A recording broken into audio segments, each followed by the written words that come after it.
What's up, everybody? Welcome to part 2 of the homemade sandwich series. Today we're making a homemade sandwich bread, and I gotta tell you, I've been having so much fun with baking. This is a weekly staple of mine now. It's wonderful. You're gonna love it. It's super soft. It takes about 3 hours or so, but the actual hands-on time is relatively low. So let's go ahead and say it with me. Let's get cooking.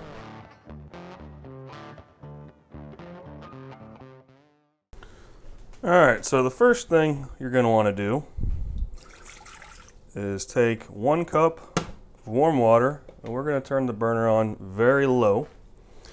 And we're going to use honey instead of granulated sugar. I started using this just to get a more pure form of sugar, less processed.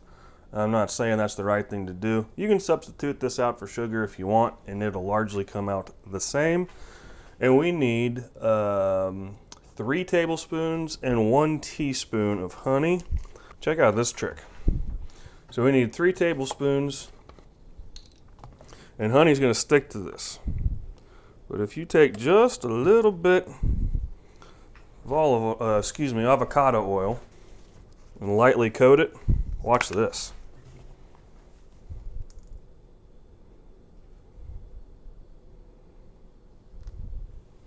Comes right out of there. Stir that up. This is where you're going to need an instant read thermometer. I'm going to set that off for a minute while I explain this. I had a little bit of an accident the last time I was camping in the Crusader, and I had my ThermoPro magnetic clipped onto the grill, and I forgot about it, opened the lid to ignite it, and it slid down to the vents, and as you can see, a little discolored, and it's bent. And so the crazy thing is it still works. I believe it's calibrated correctly, but if I'm going to be a brand ambassador for ThermoPro, I need to have stuff that doesn't look like it's wrecked. So I'll keep this, should I ever need a backup. This is the one I've been using here at the house. But it's got one little issue when I'm doing specifically this. And that is, I am right-handed. So when I'm whisking my honey together, and I'm using this left-handed, well, the numbers are upside down. And I've been known to be a little dyslexic when things are upside down. Like right now, this says 0.5 L. That's not right. So I was looking through the ThermoPro catalog and found this instant read thermometer that just so happens to flip over automatically. It comes with a screwdriver. What are we screwing? So this is also waterproof. That's probably why we need the screw. Comes with its own screwdriver. How cool is that? There's a nice rubber gasket in there, so this is truly waterproof. The one that's going to go into the camper is also going to be waterproof. Yeah, so check that out. There's one side, and there's the other. So, if you're not ambidextrous, as I am not, problem solved. This has got a nice grip on it too. And this also has auto on. Oh, great product. I'm already a fan. So let's go ahead, and I am going to use it right-handed to see where we left off here.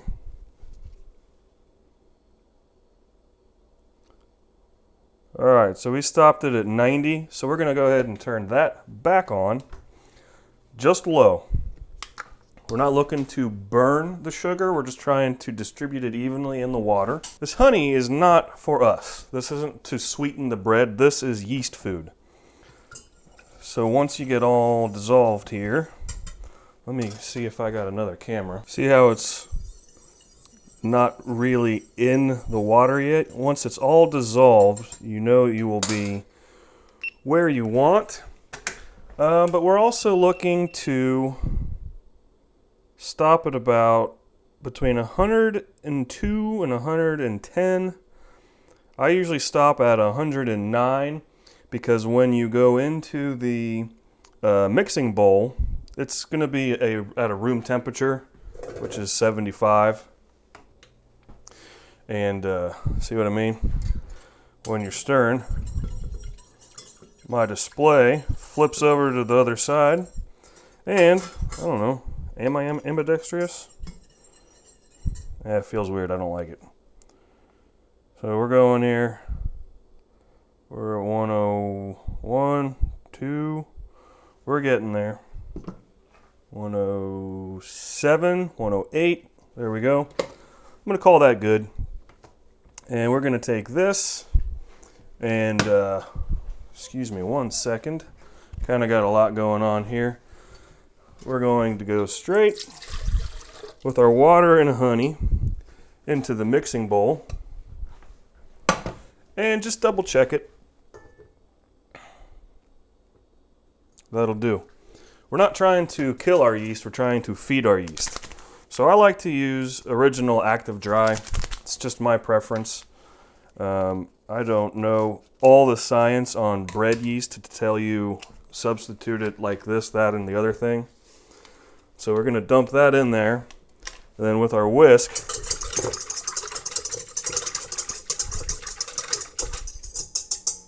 you want to aerate it.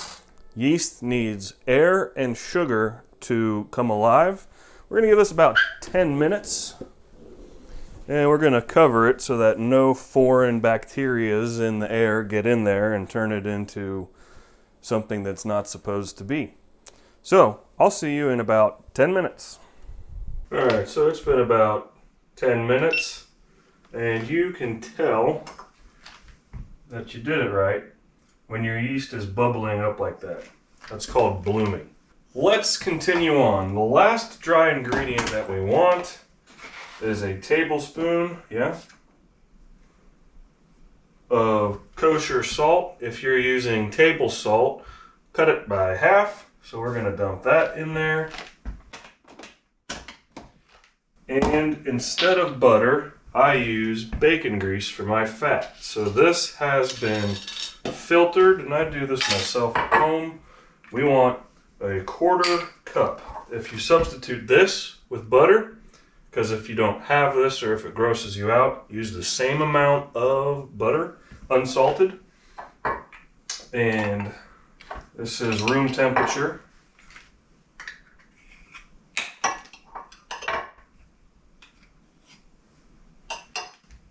And we're going to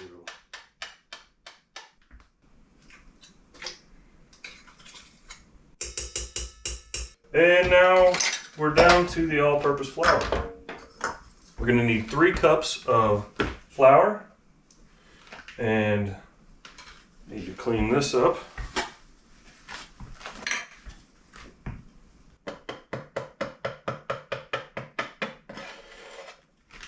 We're just going to start with 1. Get the dough hook rocking.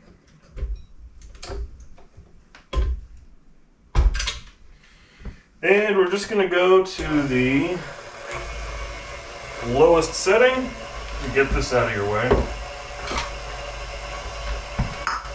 From here, you will need a scraper, and I got this KitchenAid scraper. That's the exact radius of the bowl. Works really well.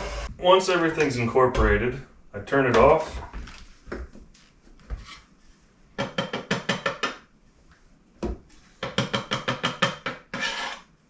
We're going to add number 2. Back to 2. Go ahead, turn it off. And I'm going to get the 3rd and final cup of flour. I love the smell. This reminds me of my beer brewing days. And I've been kind of thinking that we need to start another part of the channel called The Neighbor's Brewery. Comment below. Too hard. I want to stay at 2, lock it in place, get this cleaned up here.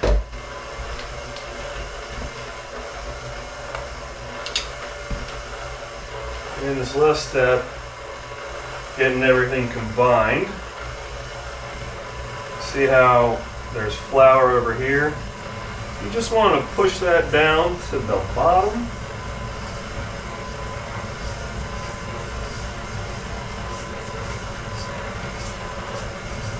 And this turns out here pretty quickly. Before you know it, everything will be into a dough ball.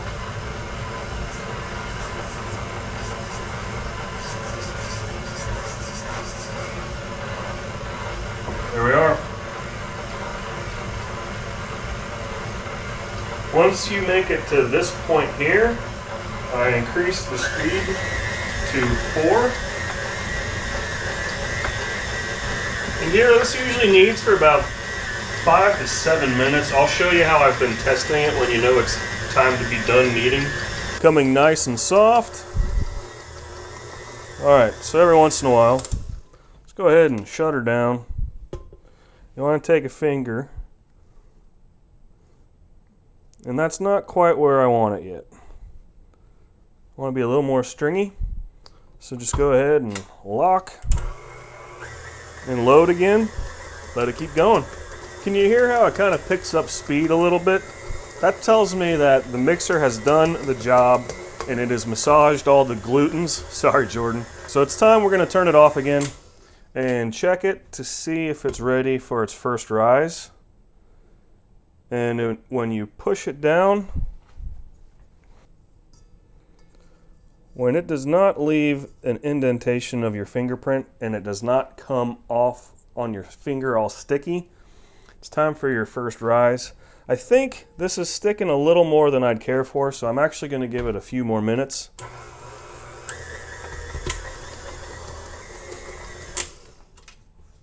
Okay, that's what I'm looking for.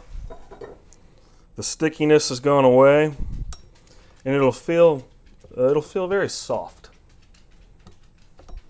So once we got that, so next thing we're going to do is just with some high quality olive oil, grease up a clean pan, or I'm sorry, bowl. And spin it around a few times. You can omit that step.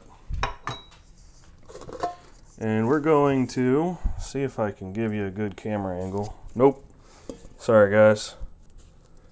Just part of doing this all on your own. And we're going to place our sandwich bread dough in a clean stainless steel bowl that has been greased with olive oil, and then we take the same clean rag that we used to cover the yeast to get it to activate and bloom, and we're going to let it sit right here until it doubles in size. And in my climate, usually takes about 2 hours. This could vary anywhere from an hour to 2, maybe 2.5, depending on where you're at, depending on the season. But we're just going to keep an eye on this so we get cleaned up. And I'll see you in about 2 hours, and I'm going to show you how to turn this into a loaf and give it its second rise. See you in a bit. What's up, everybody? So it's actually been about 90 minutes. I forgot that the heat is on in the house because it's November, and since it's warm outside, that the house was not cooling, and it went a little faster than it has all summer. Check this out. I would say that is doubled in size. So at this point, what you're going to do is go ahead and punch it down. It's going to let some of the air out of there. And now is where we start having some fun. This is going to start to look like sandwich bread. So here's my favorite way to cook it. Is I use this Lodge cast iron loaf tin. So we're just going to set that in the back. So you want to get a lightly floured surface here. I like that. And go ahead, get your dough. You want your hands to be a little floury. Just fold it around a little bit to absorb any residual olive oil. And then what I do, start rolling it out a little oblong like this.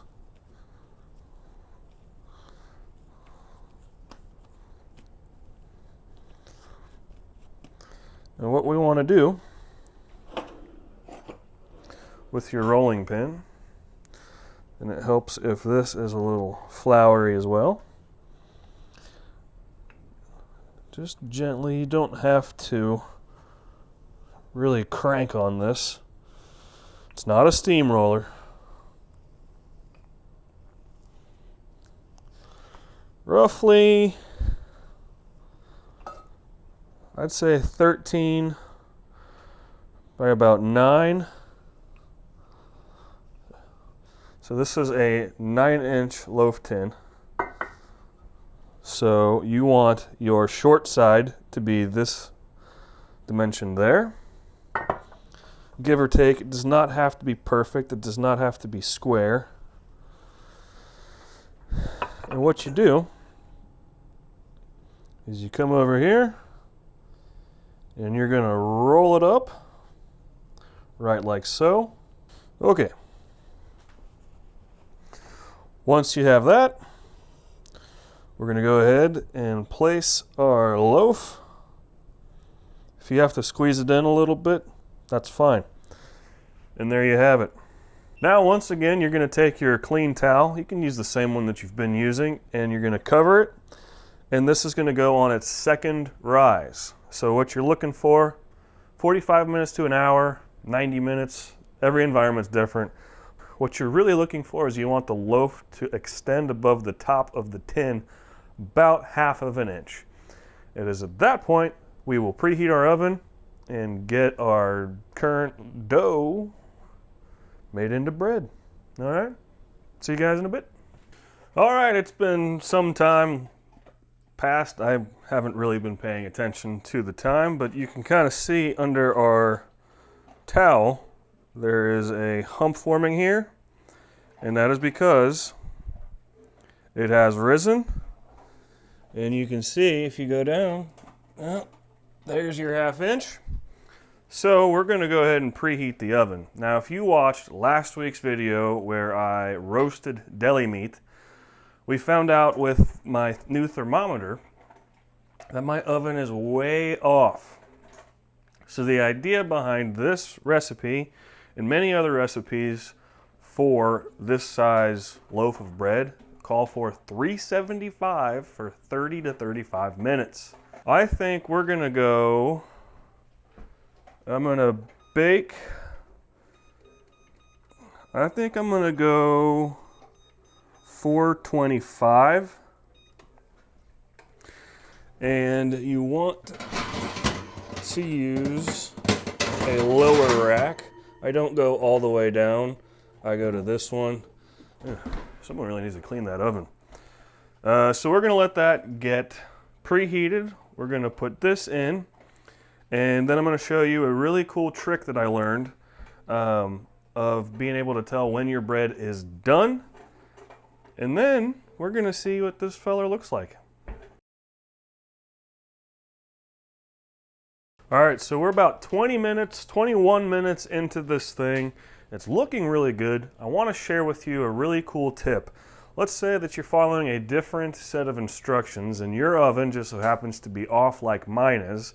How do you know when the inside of your bread is done? Well, you're going to want to get your trusty instant read thermometer, and you're going to use it just like you would meat. We're going to put the probe in the center of the loaf, and we're looking for about 190 to 195 degrees, and that is when you know that your bread is complete. So a little early since we're tweaking the temperature.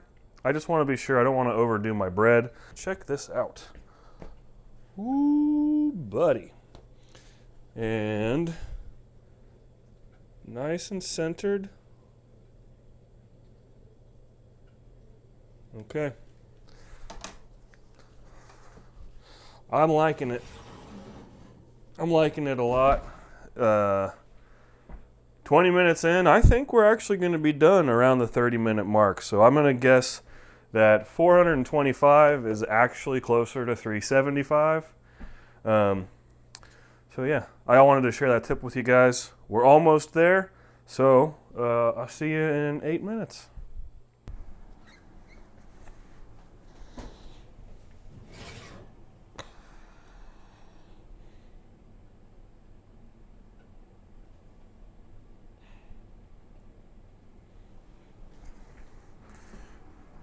Nailed it at 35 minutes. So we finally figured out where the old whirlpool is supposed to be. So if you're cooking in cast iron like me, you will want to pull it out relatively immediately because the cast iron holds and retains heat and it will continue to cook. If you're using a